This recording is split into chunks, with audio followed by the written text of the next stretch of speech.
बात करने के लिए लॉगिन करें www.astrotak.com। मित्रों नमस्कार, मैं हूं आपका मित्र कमल नंदलाल और मैं आप सभी दर्शकों का हार्दिक अभिनंदन करता हूं।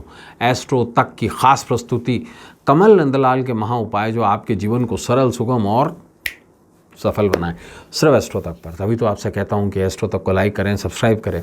और कमल नंदलाल तो ये कहता ही है कि पुण्य ज़रूर कमाएं, शेयर ज़रूर करें, क्योंकि आपका एक शेयर बहुत बड़ा काम करता है। आपका एक शेयर आपके जीवन में सुख, समृद्धि और सौभाग्य लेकर आता है। कितना बड़ा काम है ये, है ना। लेकिन उससे भी बड़ा काम है दूसरे के जीवन से दुख, दुर्भाग्य और दरिद्रता को मिटाता है। आप ही के हाथों से आप ही को पुण्य मिलता है।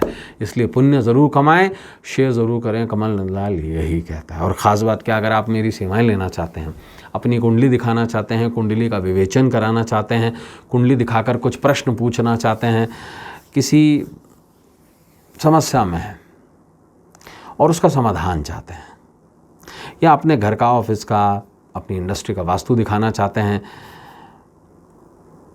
किसी उलझन में हैं, सुलझन चाहते हैं दोस्त, तो सीधा आ जाइए हमारी वेबसाइट www.astrotak.com पर। सीधा मेरे प्रोफाइल पर आकर सर्विस सिलेक्ट कीजिए और मुझे कॉल मिला लीजिए। मुझे आपके कॉल का इंतज़ार रहेगा। तो चलिए अब बढ़ते हैं आगे और सबसे पहले बात करेंगे विशेष विषय पर। तो दोस्तों, आज विशेष विषय शुरू करने से पहले आप सभी मित्रों को, आप सभी दर्शकों को, आप सभी प्रिय बंधुओं को सावन शिवरात्रि की बहुत सारी शुभकामनाएं। भगवान भोलेनाथ हम सभी के जीवन में सुख, समृद्धि, सौभाग्य व्याप्त करें, हम स्वास्थ्य लाभ लें और ये जो महासंकट के बादल बार बार आ रहे हैं, जा रहे हैं, इससे हमें मुक्ति मिले। मैं ईश्वर से यही प्रार्थना करता हूँ और नमः शिवाय बोल करके शुरुआत करता हूँ आज के विशेष विषय पर। आज का हमारा जो विशेष विषय है ना, वो सावन शिवरात्रि का ही है। तो सावन की शिवरात्रि का ये खास उपाय बीमारियों को दूर भगाए और निरोगी काया दिलवाए। पहला सुख निरोगी काया, और भगवान को ही कहा गया है, भगवान भोलेनाथ को, भगवान शंकर को कहा गया है देवादिदेव महादेव। उन्हें ही एकमात्र, उन्हें ही मृत्युंजय, मृत्यु पर अजय, सिर्फ और सिर्फ विजय भगवान शंकर ही प्राप्त कर सकते हैं, क्योंकि वो मृत्यु की भी मृत्यु हैं। यमराज भी मरेंगे तो जाएंगे शंकर के पास, विष्णु का भी अंत होगा तो मिल जाएंगे वो शिवलिंग में। क्या आप ये जानते हैं? आदि अनादि एकमात्र हैं शिव शंकर, और उन्हें भक्तों का नाथ भोलेनाथ कहा जाता है। भोलों का नाथ है और सभी का एक ही सहारा है, वो ईश्वर भोला हमारा, है ना। तो सावन के महीने की कृष्ण पक्ष की प्रदोष व्यापिनी चतुर्दशी पर सावन शिवरात्रि का पर्व मनाया जाता है। चतुर्दशी यानी कि 14, इसके स्वामी स्वयं परमेश्वर शिव माने जाते हैं। अमावस्या से एक दिन पहले और पूनम से भी एक दिन पहले इन दोनों के स्वामी शिव माने जाते हैं। शिवरात्रि जो है शिव और शक्ति के मिलन का विशेष पर्व है। इसके अलावा भी बहुत बड़ा महत्व रखता है। साल में 12 शिवरात्रियाँ होती हैं। फागुन की शिवरात्रि को हम महाशिवरात्रि कहते हैं और सावन की शिवरात्रि को हम श्रवण शिवरात्रि कहते हैं।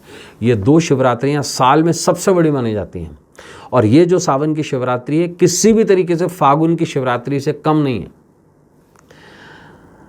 सावन के महीने के कृष्ण पक्ष की चतुर्दशी तिथि को मनाया जाने वाला शिवरात्रि पर्व सावन शिवरात्रि, श्रवण शिवरात्रि महादेव को अति प्रिय है।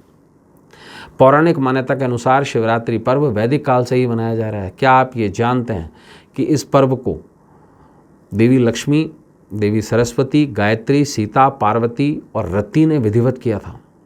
जी हाँ। मान्यता के अनुसार शिवरात्रि शिव शक्ति का मिलन है। शिवरात्रि के प्रदोष काल में ही शंकर पार्वती का विवाह हुआ था। प्रदोष काल में महाशिवरात्रि तिथि में ज्योतिर्लिंग का भी प्रादुर्भाव हुआ था, और पहली बार अगर किसी ने शिवलिंग की पूजा की थी तो वो थे ब्रह्मा और विष्णु।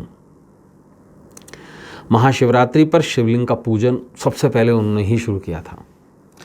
पौराणिक मान्यता के अनुसार दिव्य ज्योतिर्लिंग का उद्भव चतुर्दशी तिथि को माना जाता है। महाशिवरात्रि को शिव उत्पत्ति के रूप में भी माना जाता है। मध्य रात्रि में, यानी कि रात को 12 बजे से लेकर 1 बजे तक का जो समय होता है, किए जाने वाले शिवरात्रि पूजन को निशिता काल कहते हैं, और जो लोग रात्रि में पूजन नहीं करते, संध्या के समय में पूजन करते हैं, उसे प्रदोष कहते हैं।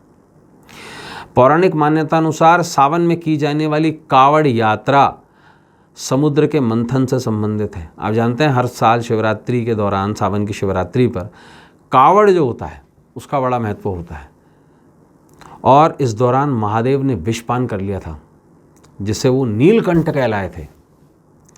महादेव विष के प्रभाव से ग्रसित हो गए थे, एक तो वो कारण था, दूसरा पार्वती ने उनका गला पकड़ लिया था ताकि विष नीचे न जा पाए।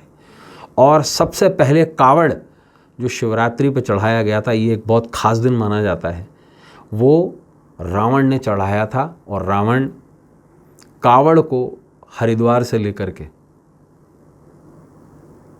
हिमालय गया था, और कावड़ तब से ही शुरू होता है।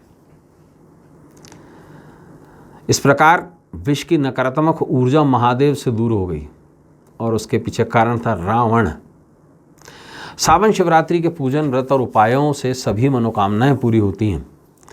हर मुश्किल काम आसान बनता है, सदा निरोगी काया प्राप्त होती है।